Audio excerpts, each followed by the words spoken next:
Yummy একটা juice নিয়ে আসছি গাছের জন্য। এটা হচ্ছে সবজি যেমন আলু, মূলা, ধনেপাতা, পেঁয়াজ, রসুন এগুলো ধোয়া পানি। এগুলো আমি ফেলে দিব না, এগুলো গাছে দিয়ে দিব। সবজি ধোয়া পানি, চাল ধোয়া পানি, ডাল ধোয়া পানি এগুলো গাছের জন্য কিন্তু খুবই উপকার। আপনারা যদি পেঁয়াজ রসুনের খোসা ভিজিয়ে রাখেন পানিতে 2 দিন বা 3 দিন, সেই পানিটা দেন, তাহলে কিন্তু সেটা গাছের জন্য ভালো। মাটিতে কোনো ধরনের পোকার আক্রমণ হলে সেটা দূর হয়ে যাবে।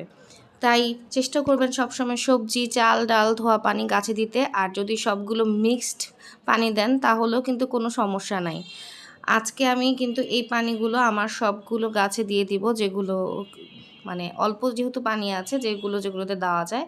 আমার বাগান বিলাসে এই গাছটায় ফুল আসছে, তার জন্য বাগান বিলাসে দিয়ে দিচ্ছি।